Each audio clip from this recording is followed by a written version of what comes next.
අයුබෝවන් මේ කියන්නේ රාජාංගනයේ හොර භික්ෂුවගේ කප්පම් ගැන කතාවක්.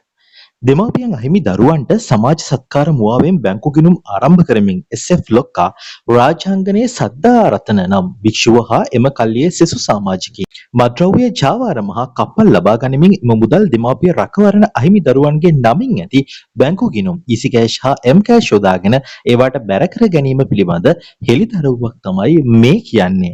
ඉතින් වීඩියෝ එක ටිකක් දිග වෙනවා. සම්පූර්ණ විස්තරය දැනගන්න වීඩියෝ එක දිගටම නරඹන්න. 2016-2020 කාලයේදී SOS ළමා ගම්මානයේ දෙමාපියන් අහිමි 18ට වැඩි සම්පූර්ණ කරන ලද දරුවන්ගේ හා අනුරාධපුර අවට දෙමාපිය අහිමි 18ට වැඩි සම්පූර්ණ වූ දරුවන්ගේ නමින් බැංකු ගිණුම් ආරම්භ කරමින් හා මව්පියන්ගේ ජාතික හැඳුනුම්පත් පිටපත් යොදා ගනිමින් සිම්පත් ලබාගෙන ඊසි කෑෂ් හා එම් කෑෂ් ක්‍රමයට මුදල් ලබාගෙන මද්‍රව්‍ය විකිණීමටත් කප්පල් ලබා ගැනීමටත් අනුරාධපුර ආශ්‍රිතව 2016 සිට 2020 කාලය දක්වා සිදු වූ රහසිගත කාරණාවක් සිද්ධ වෙලා තියෙනවා. ස්වාමීන් වහන්සේ නමකට මුවා වී ඉරෝන් රණසිංහ නොත් SF ලොක්කා සමග එම ජාවාරම මෙහෙ වූයේ එවකට පැවිදි භික්ෂු සමාජයේ සිටි රාජාංගනයේ සද්ධා රත්න නම් වූ භික්ෂුව හා මෑතදී තිස්ස කුට්ටිආරච්චි විසින් සංවිධායකකමක් ලබා දුන් සුතාරා නැමැති කාන්තාව විසින් කියලා හෙළි වෙලා තියෙනවා කියලා තමයි සඳහන් වෙන්නේ. මෙකී සුතාරා නම් කාන්තාව හා ජනීෂා නෙතුමිනි නම් තවත් SF ලොක්කාගේ මද්‍රව්‍ය ජාලයට සම්බන්ධ කාන්තාවත් සමග කාලයක් ඩුබායි සිට SF ලොක්කාගේ මද්‍රව්‍ය ජාලය මෙහෙ වූ බව සඳහන් වෙනවා. ජනිෂා නම් කාන්තාවගේ සැමියා ලෙසින් හඳුනන පුද්ගලයා වසන්ත සොයිසා ඝාතනයේ සැකකරුවෙක් වන කසුන් මදුසංග කරුණාරත්න නොහොත් බැටා යන අනුවර්ත නාමයෙන් හඳුන්වන පුද්ගලයාටද සික්. බැටා යනු SF ලොක්කාගේ දක්වාත මෙන් ඔහුගේ නීති විරෝධී ක්‍රියාවන්ට උදව් කරන ලද හොඳම ගෝලයා වන අතර පසුව ඔහුට SF ලොක්කා තැන ගැනීමට මහත් ආශාවක් තිබූ බැවින් බැටා නැමැති පුද්ගලයාට පසු කාලයේදී SF ලොක්කා ඝාතනය පිළිබඳ චෝදනා එල්ල වෙනවා. දැනට බැටා නැමැති පුද්ගලයා අනුරාධපුර පරණ බස් නැවතුම්පලේ ABG 9200 නැමැති ත්‍රිරෝද රථයක් බලහත්කාරයෙන් ගාල් කර කුලී ගමන් යන අතර මොහුට වළංගු රියදුරු බලපත්‍රයක් නොමැති පාදයක් කපා ඉවත් කරන ලද පුද්ගලයෙකු වෙනවා. වෙනත් අයෙකුගේ නමින් පික්මි ආයතනයේ ලියාපදිංචි වී අදටත් එම ත්‍රිරෝද රථෙන් මද්‍රව්‍ය ප්‍රවාහනය සිදු කරනවා කියලා තමයි සඳහන් වෙන්නේ. අනුරාධපුර උපන් ගමන් නොවන ව්‍යාපාරිකයන්ගෙන් කප්පල් ලබා ගැනීම සිදු කරන අතර ඔවුන් බියවත් දන්නේ මම තමයි SF ලොක්කා මැරුවේ උඹලට ජීවත් වෙන්න ආසද යනුවෙන් ප්‍රකාශ කරමින්. මොහු තදින්ම අයිස් නැමැති මද්‍රව්‍ය පානයට ඇබ්බැහි වූ පුද්ගලයෙක් කියලත් සඳහන් වෙනවා.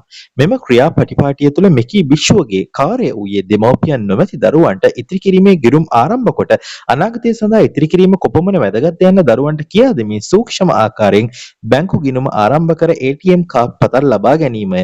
මෙකී 18 වූ සම්පූර්ණ වූ දරුවන්ට ලැබෙන්නේ බැංකු පොතක් පමණි. දරුවන් මේ පිළිබඳව දන්නේ නැත. බැංකු නිලධාරීන් පවා මෙකී භික්ෂුව විශ්වාස කරමින් මෙම ක්‍රියාවලිය සිදු කරන අතර පසු සූක්ෂම ආකාරයෙන් ATM කාඩ් පත හා රහස් අංකය ඇතුළත් ලිපිය ලබා ගන්නේ මෙම භික්ෂුව වන අතර එසේ ලබා ගන්න කාඩ් පත කෙලින්ම යන්නේ SF ලොක්කා අතටයි.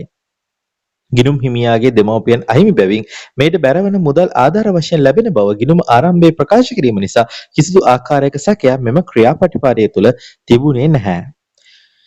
ගරු පොලිස්පතිතුමනි උතුරු මැද පළාත භාර ගරු නියෝජ්‍ය පොලිස්පතිතුමනි තිලක් ධනපාල මැතිතුමනි 2016-2020 කාලයේ සීමාව තුළ දෙමව්පියන් නොමැති දරුවන්ට ආරම්භ කරන ලද බැංකු ගිණුම් හා ඔවුන්ගේ නමින් ඇති ජාතික හැඳුනුම්පත් වල පිටපත් භාවිතයෙන් 2016 සිට 2019 කාලය තුළ ලබාගත් සිම්පත් මගින් සාදන ලද ඊසි කෑෂ් හා එම් කෑෂ් ගිණුම් මගින් අනුරාධපුර අවට මද්‍රව්‍ය මගින් SF ලොක්කා හා රාජාංගනයේ සද්ධා රතන නම් වූ භික්ෂුව නීති විරෝධී ආකාරයේ මුදල් ඉපයීම සම්බන්ධයෙන්ද විමර්ශනයක් සිදු කරහොත් තිස්ස කරලියද්ද SM චන්ද්‍රසේන දැනට සිරදඬුවම් විදින හිටපු උතුරු මැද පළාත් ප්‍රධාන අමාත්‍යවරයාගේ සිට විශාල රහසක් එළිවනු ඇත. රාජාංගනයේ සද්ධා රතන නම් චීවරධාරියා දේශපාලඥයන්ගේ පහස නිතර සොයමින් හොරු අල්ලන ආයයි කියමින් අත්ෙන් අත්තර පැන සිදු කරන්නේ තමාගේ හෙළුව වසා ගැනීමට එක්තරා උපායක් පමණි. ඔහු පවසන පරිදි නම ඇහුවත් බය රාජාංගනයේ සද්ධා රතන හොරු බයයි මම එනවට කියමින් මිනිසුන් රවටා මුදල් ලබා ගන්නේ ඔහුගේ සුඛ විහරණය සඳහා පමණි. ඔහු පවසන ආකාරයට හොරු ඔහුට බය නම් මෙවන විට අප රට තුළ සොරකම් නීති විරෝධී ක්‍රියාවන් සිදුවන්නේ නැහැ. පොලිස් නිලධාරීන් හෝ පොලිස් ස්ථාන නීතිය ක්‍රියාත්මක කරන ආයතන අවශ්‍ය වන්නේ නැහැ. ඇයි ඉතින් රාජාංගනයේ සද්ධා රතන නම් ගෝරිල්ලාට හොරු බයයිනේ. මේ ගොබ්බයාට මුදල් ලබා දෙන අය තේරුම් ගත යුත්තේ අන්න ඒක කියලා වැඩි දුරටත් සඳහන් වෙනවා. වීඩියෝ එක සම්බන්ධයෙන් සහ මේ කාරණාව සම්බන්ධයෙන් මොනවද හිතන්නේ? ඇත්තටම මේ අනුරාධපුරයේ එහෙම නැත්නම් රාජාංගනයේ සද්ධාරතන නම් කියන චීවරධාරියා හරිම පිළිකුල් සහගත විදිහට අත්ෙන් අත්තට පනිමින් තමන්ගේ සුඛ විහරණය සඳහා සමාජ දූෂණය සිදු කරමින් සිටිනවා කියලා ඕගොල්ලන්ටත් හිතිලා නැද්ද?